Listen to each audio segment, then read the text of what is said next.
오늘은 식의 계산에서 두 번째 단항식과 다항식의 곱셈과 나눗셈을 설명하도록 하겠습니다. 자, 제일 처음에 전개란 무엇인가 그랬는데, 전개라는 건 뭐냐면 식과 식끼리 곱해져 있을 때, 이렇게 괄호로 묶어져 있을 때 각각을 이렇게 곱해서 괄호를 푸는 것을 얘기를 해요. 그러니까 어떤 식인지 한번 문제로 제가 예를 들어서 가지고 왔는데요. 이 문제를 같이 풀면서 이해하도록 하겠습니다. 자, 얘가 지금 x-y-1이 있고 괄호 바깥에 3x가 곱해져 있어요. 자, 그럼 괄호를 푼다 그러면 어떤 식으로 하냐면 이 3x를 각각을 다 곱해서 나오는 거예요.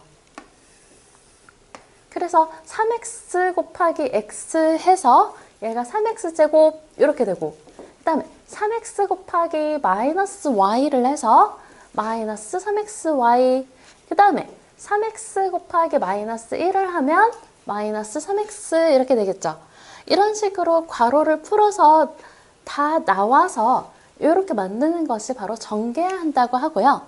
이 식을 전개식이라고 표현을 합니다. 자, 그 다음에 두 번째. 그러면은 이번에는 단항식과 다항식의 계산. 단항식과 다항식을 곱하기를 한다면 어떻게 되겠습니까? 그러면 바로 이게 전개를 이용해서 계산을 하는 겁니다. 보통 보면은 다항식이 이게 괄호로 묶여져 있어요. 그러면 단항식이 이 괄호를 풀면서 각각을 다 곱해서 나온다는 거. 그래서 AB 이렇게 곱해서 나오고, 그 다음에 AC 곱해서 나오고, 가운데 부호가 그대로 이렇게 써주면 됩니다. 자, 마찬가지로 이 단항식이 뒤에 있을 때도 마찬가지예요. 괄호를 풀게 되면은 이 A를 B에다가 곱하기도 하고 C에다가도 곱해서 각각 AB와 AC로 이렇게 나온다는 거. 이해되셨나요? 자, 이걸 전개한다고 표현하고 이 계산을 전개로 계산을 한다는 거예요. 자, 예를 들어서 한번 문제를 풀어볼게요. 자, 지금 단항식과 다항식을 곱하기가 돼 있어요. 자, 그러면 괄호를 풀어야 되는데, 괄호를 풀 때는 이 바깥에 있는 식을 안에다가 다 곱하기를 각각 한다고 그랬죠.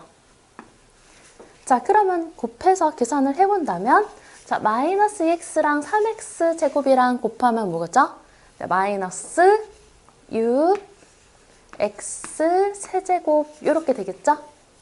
자, 이게가 왜 이렇게 되는지 모르는 분들은 앞에 부분의 내용들을 참고하고 그리고 와서 다시 보시기 바랍니다. 자, 그 다음에 마이너스 2x 마이너스 1x는 곱하면 어떻게 되죠?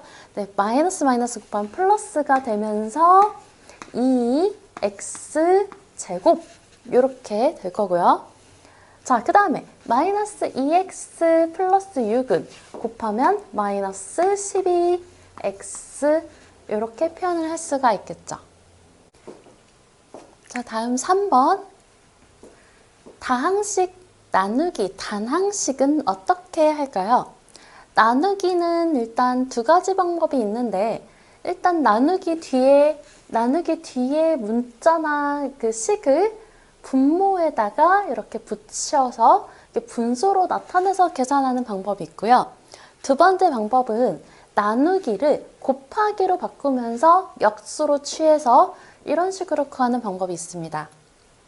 자, 이거는 뭐 초등학교 때 우리가 했던 방식 그대로 하면 되니까 어렵지는 않은데, 아무래도 이게 숫자가 아니라 식으로 되어 있기 때문에 연습은 좀 필요할 거예요.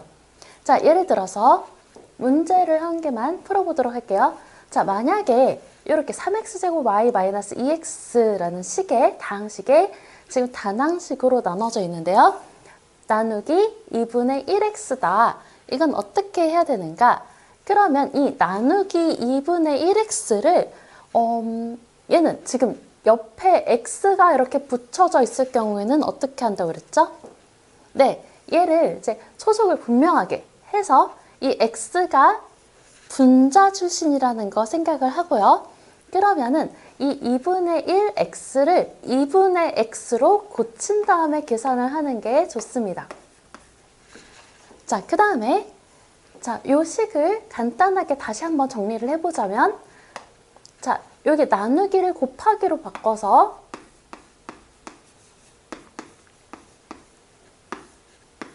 곱하기 한 다음에 x분의 2 이렇게 해서 계산을 하라는 거죠. 그래서 분배 법칙을 이용해서 이렇게 곱하고 이렇게 곱해서 계산을 하면 됩니다. 자, 이거 여기는 그냥 방법만 얘기를 하는 거기 때문에 계산까지는 안 할게요.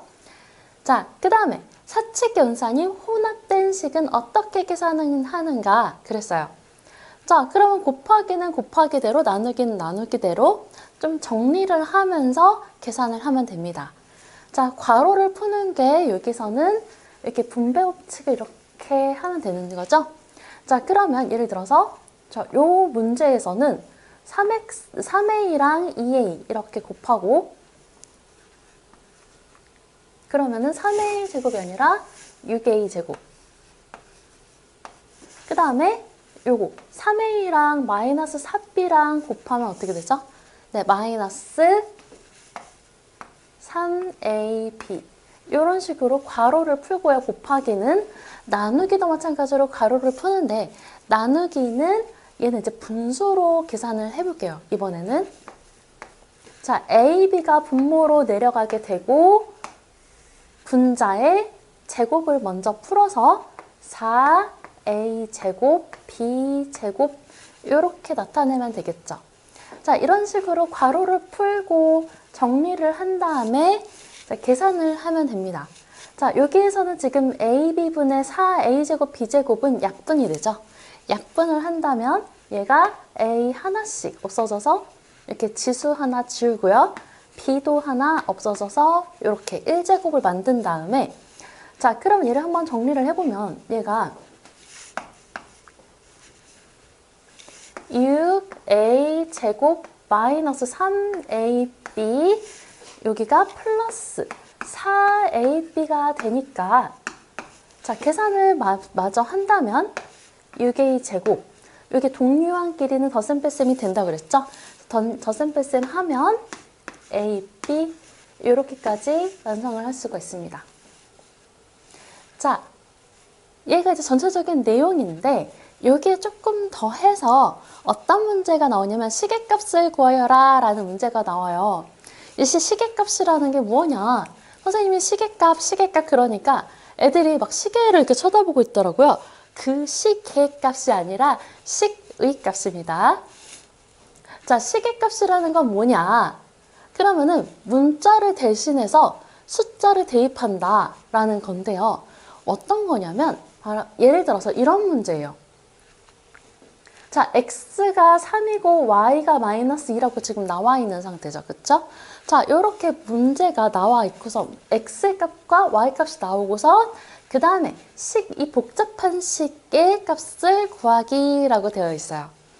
그러면은 이런 문제는 어떻게 해야 되냐? 보통 학생들이 보면 그러면은 x가 3이니까 여기다 3을 막 대입하고 있고 여기다가 마이너스 2를 대입해서 막 다 곱하고 계산을 하고 있어요.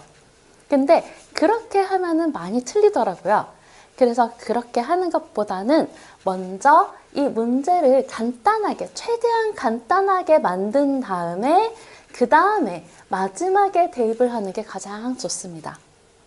자, 그래서 이 문제를 한번 풀어보도록 할게요. 자, 지금 이게 12x 세제곱 y 마이너스 16x y 제곱이 있는데 나누기 2xy가 돼 있어요. 자, 그러면은 얘는 분수로 내려가서 적어볼게요. 자, 2xy분의를 이렇게 붙여볼게요. 자, 바로 이거를 이렇게 붙여서 각각을 약분을 하면 요거랑 요거랑 약분하면은 6x 제곱이 되고요. 그쵸? 그 다음에 마이너스 16xy 제곱은 이렇게 약분을 하게 되면 마이너스 8y가 남게 되죠. 자, 여기서 이제 더 이상 계산이 안 되게 이렇게 만든 다음에 그 다음에 x의 3과 y의 마이너스 2를 대입을 합니다. 자, 그러면 3 대입하면 9, 6, 54. 자, 그 다음에 마이너스 8과 마이너스 1을 곱하면 네, 플러스 16이죠. 그래서 플러스로 바꿔서 16. 따라서 답은 얼마가 되냐면 70이 답이 된다. 이렇게 계산을 하면 됩니다.